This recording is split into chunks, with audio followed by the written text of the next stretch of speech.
예, 본문에 앞서서 오늘 이렇게 큰 법회를 만들어 주신 해창 스님께 또 여러 스님들과 신도 여러분들에게 감사를 드립니다. 우리 종단에서 진직 잘했어야 되는데 그렇지 못하고 참 해창 스님 이렇게 훌륭한 일을 하신 데 대해서 종단을 대표해서 감사한 말씀을 드립니다. 법문을 어떻게 신식으로 할까요? 구식으로 할까요? 이 할머니들이 많아가지고 이 신식은 좀 어렵게 생겼는데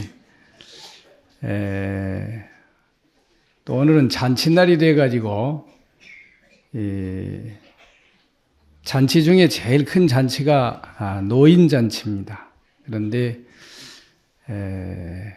좀 즐겁게 하는 뜻으로 제가 노래를 하나 선사를 하고 법문을 하겠습니다. 청사는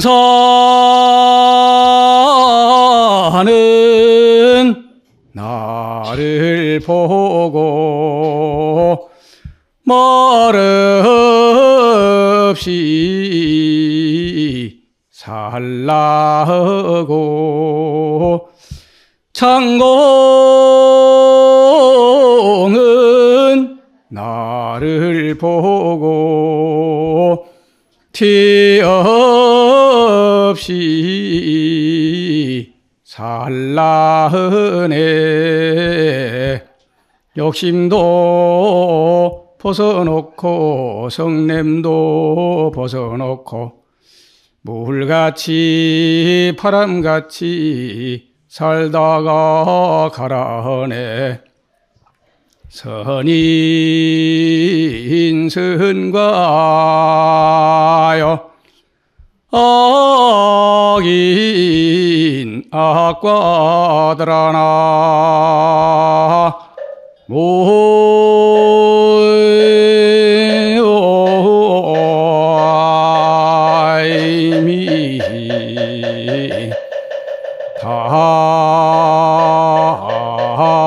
다부을 어때요? 아니, 노래가 잘 되었으면 박수를 쳐야지.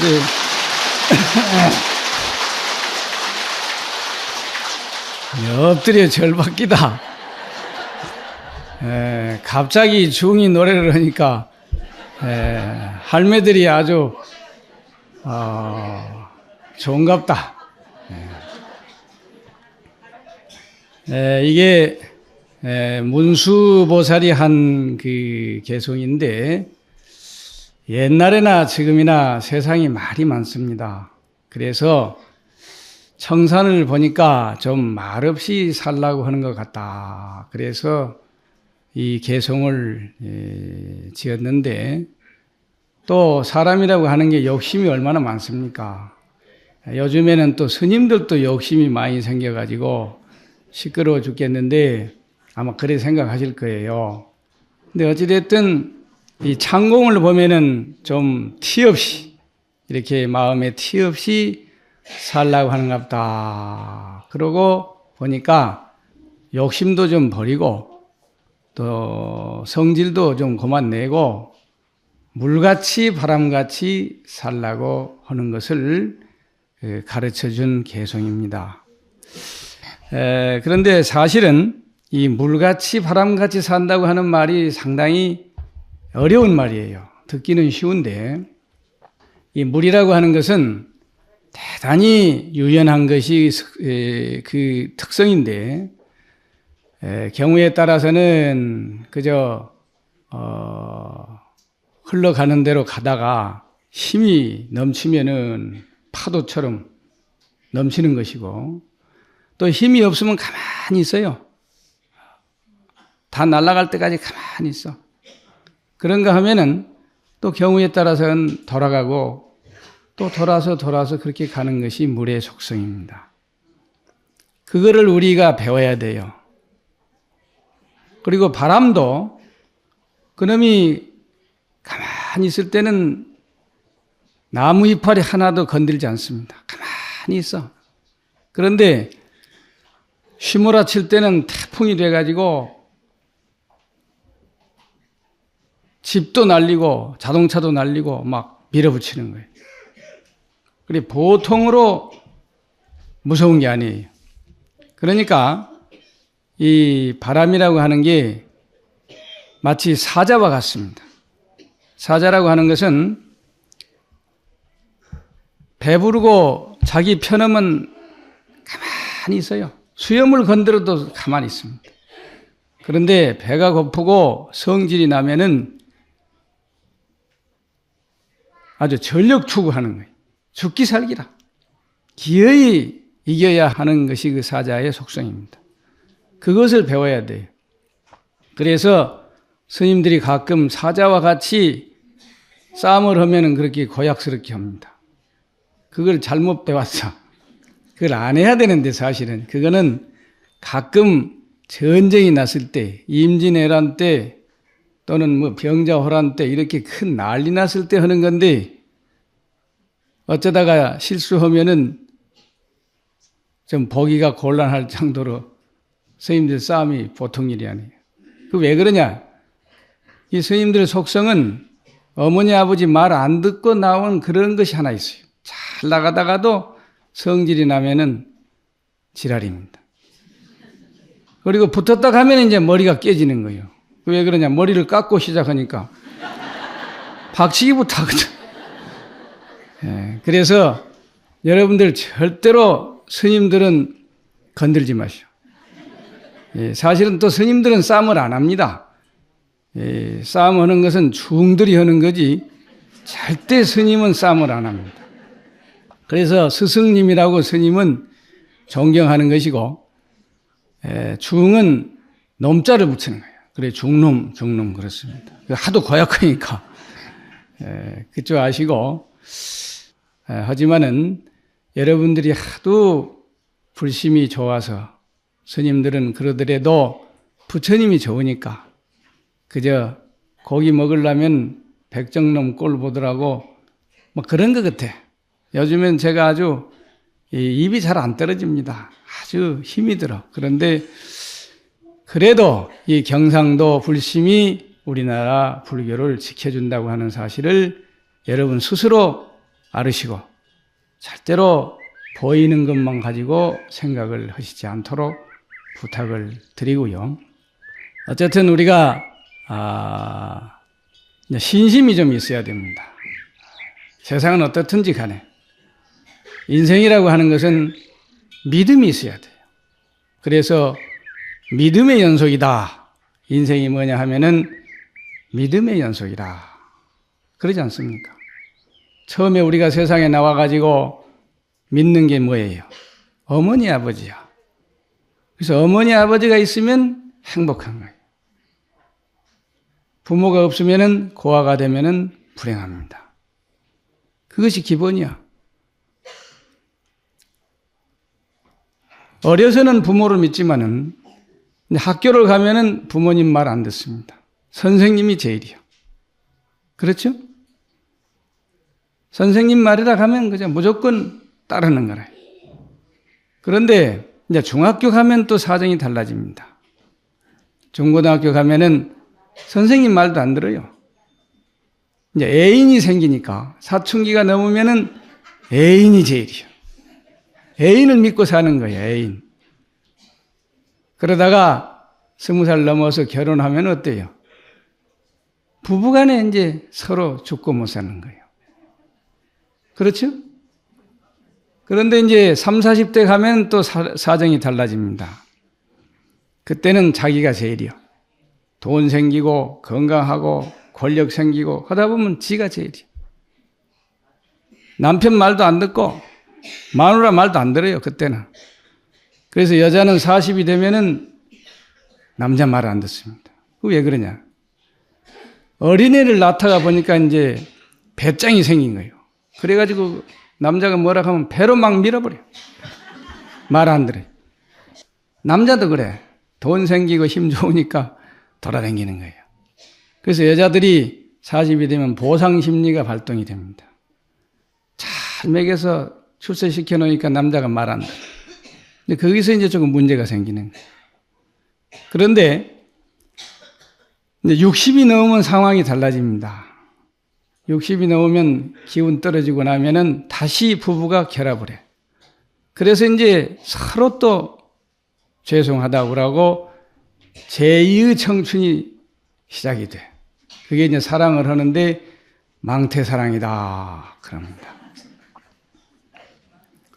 근데 이제 또 70, 80이 넘으면 또 달라지. 그것도 이제 그만이야. 힘이 없으니까. 결국에 뭐예요? 믿는 게 자식이라요. 말 안 들어도 좋아. 그 자식이 있어야 든든한 거예요. 그렇죠?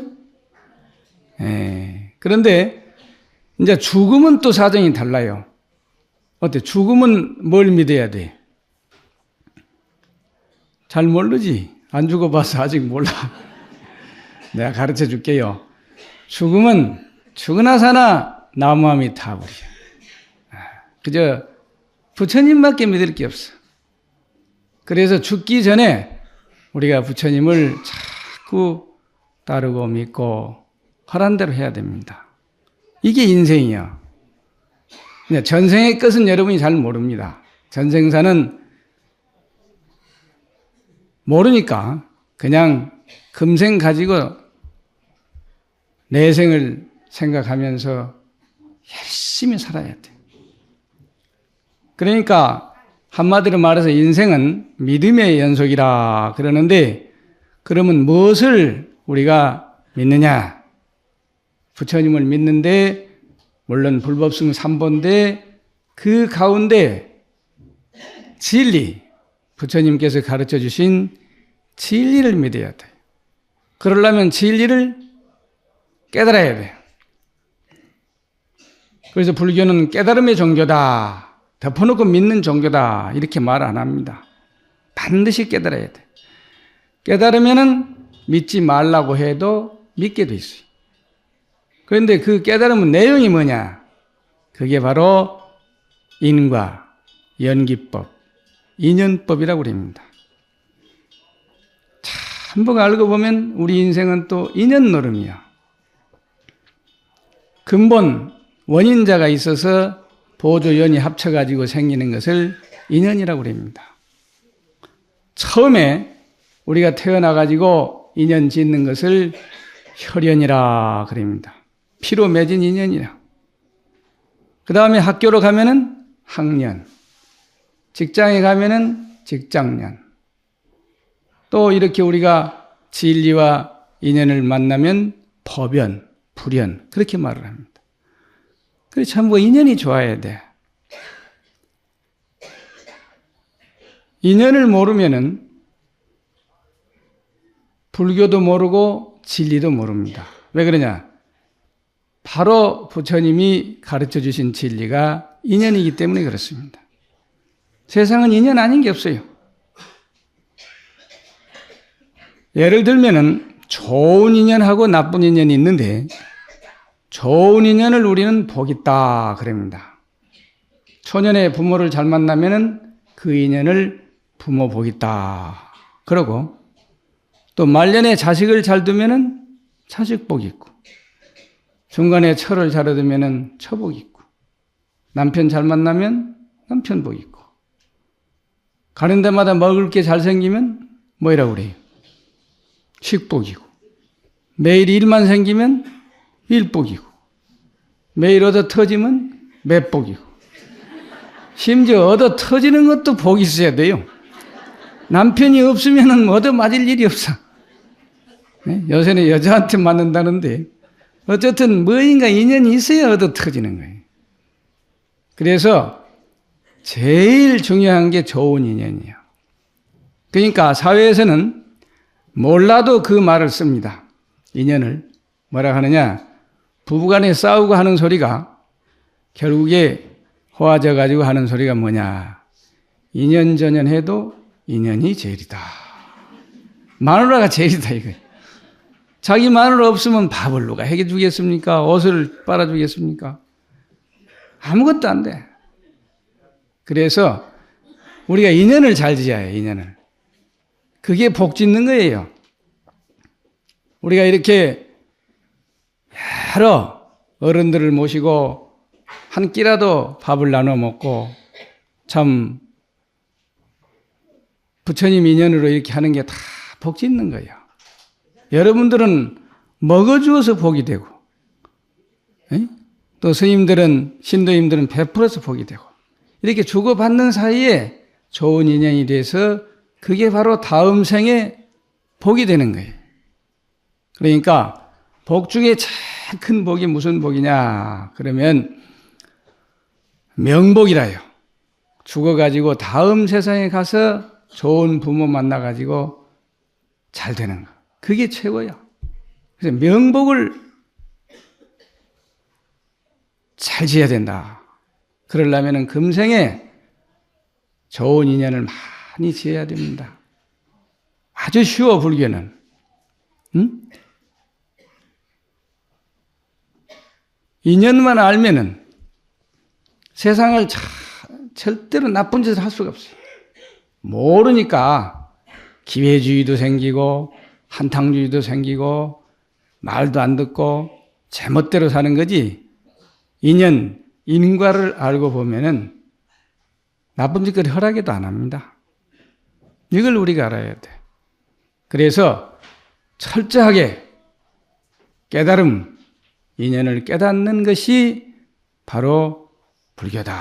그럽니다. 이제 첫째는 신심이고 믿음이라고 하는 것은 알고 보면 믿는 마음, 신심이 있어야 돼. 그 내용은 인연이고 그렇게 되려면 깨달아야 된다. 그렇게 말할 수가 있습니다. 그러다 보면은 우리가 인연을 확실히 알다가 보면은 어떻게 하느냐? 사랑할 수밖에 없어.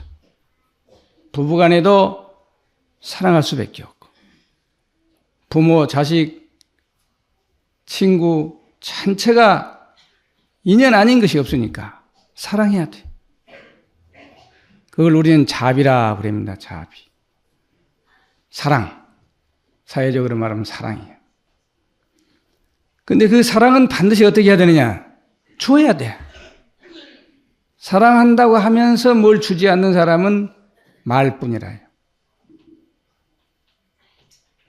그 자비 보시는 시 법왕자이니라 사랑하는 그 자비심은 반드시 보시할 수밖에 없다.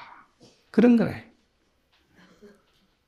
예를 들어서 어떤 사람이 자수성가를 해가지고 자식들한테 우리 가훈은 자수성가다. 내가 번 돈은 내가 쓰고 갈 테니 너놈들은 너들 벌어서 잘해.